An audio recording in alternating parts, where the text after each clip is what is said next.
berdoa sebelum salam. Jangan tinggalkan doa sebelum salam. Membaca apa?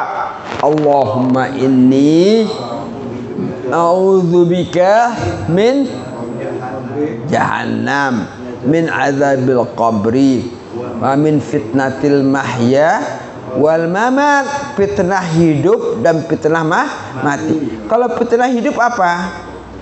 Fitnah hidup itu harta dan anak. Innama amwalukum wa auladukum fitnah. Kalau fitnah, makanya fitnah mati itu apa? Kita itu sebelum mati kita telah dilaknat oleh manusia banyak, dilaknat oleh malaikat. Malaikat melaknat kita, Pak, mengutuk kita. Faktor penyebab itu laknat apa? Karena lidah senantiasa berbicara bohong. Itu dilaknat. Maka dilarang. Jauhlah diri kamu berdusta. Innal kadhiba yahdi ilal fujur. Dusta itu akan mengantarkan Anda kepada fujur, kedurhakaan. Kenapa? Dia menutup kebohongannya. Wa innal fujura yahdi ilan nar. Kedurhakaan itu akan mengantar Anda kepada nar. Paham nih? Ini Rasulullah yang memberitahu hal yang demikian itu. Paham telik? Begitu. Ya.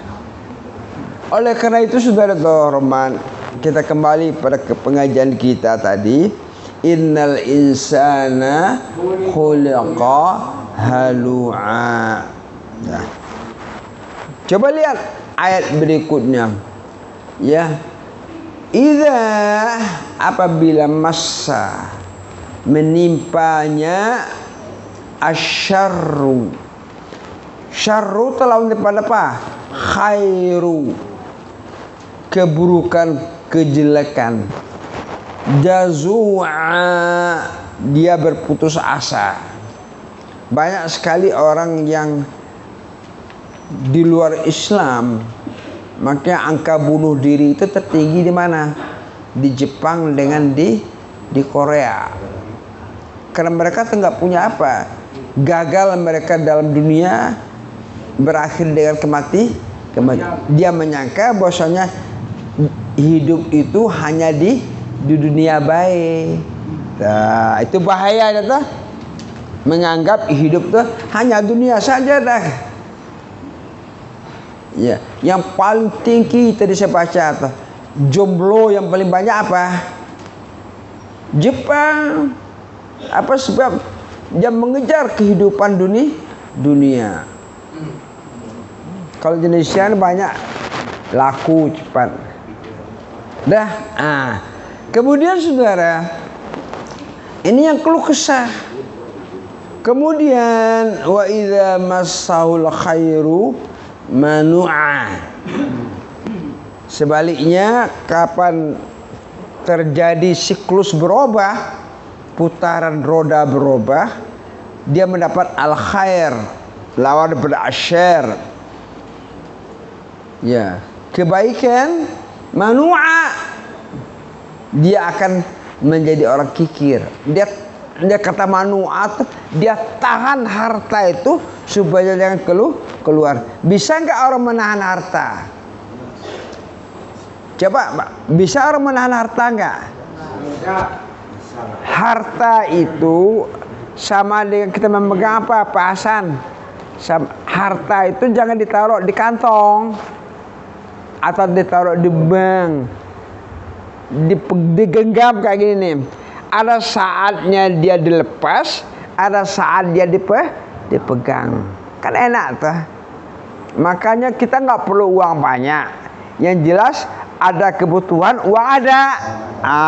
Itu yang paling enak tuh. Pas ada, mau berkena haji, uang ada. Nggak perlu banyak-banyak nggak. Mau kawin, mahar ada. Paham tuh? nggak perlu banyak, tapi itu yang dikatakan hidup qanaah. Qanaah itu maknanya mencukupkan rezeki yang Allah berikan pada diri kita dan mensyukuri. Hari ini dapat 10.000, alhamdulillah, udah bisa makan. Paham toh? Makanya kenapa kita harus bersyukur? Kita dapat rezeki, coba tanya, kenapa kita harus bersyukur? Nah, syukur itu memancing rezeki baru. Itu maknanya la in syakartum lazidannakum. Kapan kamu bersyukur? Bersyukur itu untuk mendatangkan rezeki yang berikutnya. Makanya dapat rezeki itu jangan kita milik kita semuanya. Wa mimma razaqnahum yunfiqun. Mas Budi dapat rezeki hari ini 50.000. Jangan semuanya dikasih 5.000. Ini Pak Ahmad 5.000. Enggak apa-apa. Bawa 30. Paham toh? Jadi rezeki itu jangan kalau digenggam sulit ya. Makanya kata orang tua kan telapak tangan nih. Jangan digenggam saat kita pegang saat kita lepas. Jadi tidak ada kesan dalam hati. Paham? Ali dapat order apa Ali? Besi tua gitu. 6 ton. Oh dapat nih katakanlah 50 juta gitu. Ya boleh nggak apa-apa. Kawin lagi. Oh, dah. Sudah kemudian infak. Nggak boleh manu'a. Manu'a itu kata-kata manu'a itu Allahumma la mani'a lima ataita, mana'at menahan. Nggak boleh harta kalau ditahan dia akan berakibat apa? Penyakit. Ya, kita tahan harta. Sudah, apa akibatnya? Berobat ke Singapura katanya. Setiap pekan pergi ke dokter. 1 kali ke dokter berapa? 1 kali ke dokter tebus obat? Tergantung obatnya. Ya, tergantung lah. Ya, katakanlah obat generik aja lah, nggak usah obat mahal. Ya. Tapi persoalannya lebih mana orang kaya yang sakit dengan orang miskin yang sehat, pilih mana? Sehat laku. Coba saya tanya, orang miskin yang sehat atau orang kaya yang sakit, pilih mana? Kaya sehat. Ini mau senang semua. Pilihannya mau senang aja dia. Orang kaya tapi sehat. Iya rasional. Ya. Wah, itu manusiawi itu. Nah, sekarang kita lihat nih. Bagaimana solusinya? Allah yang Maha Pengasih, Maha sehingga jangan terjadi kegalauan tersebut. Obatnya cuma satu, illal musallin, kecuali orang yang sholat. Nah itu mi'raj tadi. Sholat itu mi'raj kita, kendaraan yang Allah jadikan kita itu untuk naik. As-salatu mi'rajul mu'minin. Salat itu adalah merupakan sarana ya naiknya mukmin kepada Allah. Kita naik nih dalam salat itu kita bermuwajah, bertemu muka, bercengkrama dengan siapa? Allah. Dengan Allah. Yang solusinya nggak bisa manusia, hanya Allah. Oleh karena itu saudara, ya umat Islam ini untuk mengembalikan izzah mereka cuma satu yang pertama kali harus pegangan mereka itu hanya sholat dan ramaikan sholat berjamaah. Karena sholat berjamaah itu merupakan kekuatan umat. Kalau ada katakanlah di samping kita, rumah kita sholat subuh ya, udah berjamaah, pokoknya rame. Dan ramainya masjid dengan jamaah itu menggentarkan kekuatan kufar. Maka di sini Bapak Hormat, yang paling diuji coba waktu zaman Qapaid itu Masjid Istiqlal. Iya. Yang di Istiqlal, masjid yang begitu gede tapi sepi daripada jamaah. Itu bahagian daripada masjid apa? Ya. Merusak akidah umat. Istiqlal aja pakai masker, pakai jarak. Kan Umar kan mencontoh yang gede tuh. Pemerintah demikian. Istiqomah ini apa artinya? Nggak ada ceritanya. Dibandingkan dengan Istiqlal. Jelas Bapak Rahman.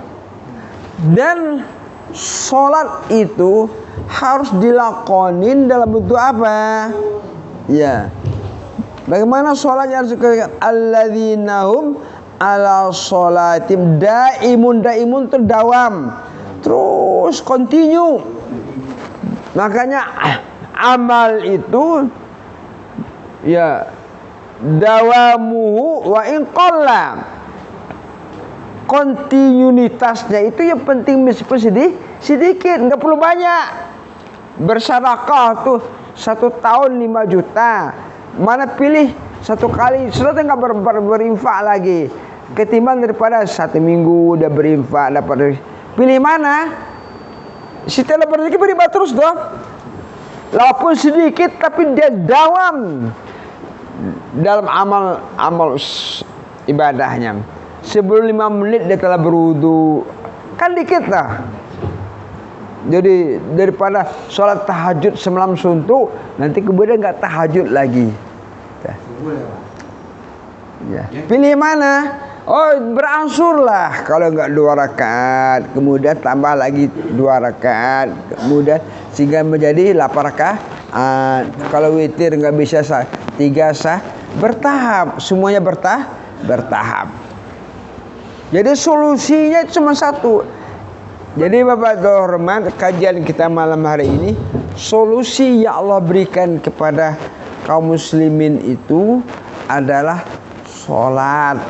Sholat itu dawam secara kontinu. Ya, berarti saudara sholat duha. Sedikit sholat duha itu berapa rakaat lah? 2. Yang paling afdal sebenarnya 4 rakaat. Boleh 12 rakaat ya boleh. Boleh sampai kepada duhur. Jadi maka sholatul lail wal nahar masna. Ya. Sudah. Sholat, Pak. Solusinya Allah berikan kepada kita tentang sholat. Mengadulah dengan wasta'inu bis sabri was shalah. Bersabar dan sholat. Kenapa sholat itu adalah doa. Dan orang yang berdoa sehabis sholat itu telah paman, orang yang berdoa habis sholat itu orang berdoa habis sholat itu adalah terlambat. Apa sebab? Waktu sholat itulah dia berdoa. Kan, ya sebentar. Sering lihat orang malah habis sholat itu pada berdoa. Kenapa? Sholat saya berdoa.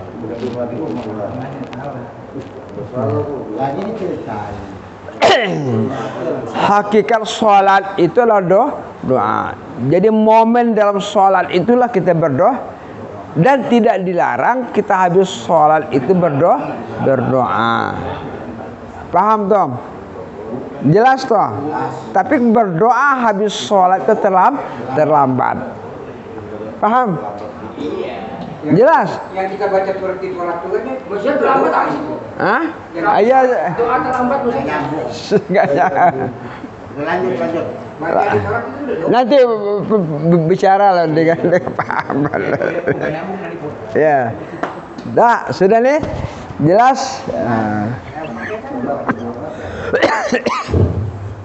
Coba lihat surah Al-Baqarah ayat yang ke berapa tadi? Yang ke 45 dengan 46. Wasta'inu bis-sabri was-shalah. Wa innaha lakabiratun illa al-khashi'in. Mohon pertolonganlah kalian dengan cara sabar dan salat. Sabar itu ya pada waktu momen pertama kali salat itu adalah doa. Sesungguhnya salat ini sungguh berat. Berat Pak, salat sangat berat Pak. Illa al-khashi'in, kecuali orang yang khusyuk. Nah, orang yang khusyuk itu ialah alladzina, orang-orang yang yazunnu, mereka yakin. Zon dimana yakin. Annahum, sesungguhnya mereka mulaqu, menjumpai Tuhan mereka. Jadi salat itu kita bertemu dengan Allah. Yakin kita bertemu dengan Allah. Maka Rasulullah SAW menjelaskan sallu salatan muwaddi'an, salatlah kalian salat yang terakhir. Contoh Isya tadi, ini terakhir tuh hari ini. Kita belum tentu bertemu dengan Isya yang malam besok. Jumat tadi, Jumat dan terakhir dalam pekan ini. Kita belum tentu bertemu dengan. Paham tuh teman-teman? Maka sholat itu sholat yang terakhir. Setelah itu aku disolatkan orang, kata. Apa sebab? Innaka mayyitun, sesungguhnya engkau Muhammad itu pasti menjadi mayat. Fa innahum mayyitun, mereka pasti akan mati. Jelas Pak? Fir'aun mati gak? Musa mati. Abu Lahab mati gak? Rasulullah wafat. Semuanya. Apa guna kematian itu? Kematian itu pintu untuk jalan menuju akhirat. Pintunya itu satu, cuma apa? Maut. Pintu akhirat apa? Maut. Maka maut itulah yang paling berat. Innal mauta la syakarat, sesungguhnya kematian itu ada maboknya. Sakaratul maut, Masya Allah, sakaratul maut Pak. Sebagaimana yang dialami, diceritakan oleh Nabi Allah siapa? Idris. Ya. Seperti apa? Seekor kambing yang dikulitin, tidak disembelih. Apa yang kalah tam? Seperti kambing yang tidak dipotong tapi dikulitin hidup-hidup, dilumurin dengan asam cuka. La ilaha illallah. Tapi orang beriman takut enggak? Enggak takut. Apa sebab? Ya ayyatuhan nafsul mutmainnah, irji'i ila rabbiki radiyatan mardi. Kalau Allah senang, takut enggak? Makanya kalau seorang laki-laki senang kepada seorang perempuan, hujan lebat, memang petir lewat, harimau lagi ngamuk, enggak, gua enggak takut. Apa sebab? Asal bertemu dengan si paham tuh saudara teramal. Membujur lalu melintang patah, asalkan dapat si dia tuh. Paham tuh pasan? Cukup demikianlah pelajaran kita malam ini. Subhanakallahumma rabbana, asyhadu an la ilaha illa anta.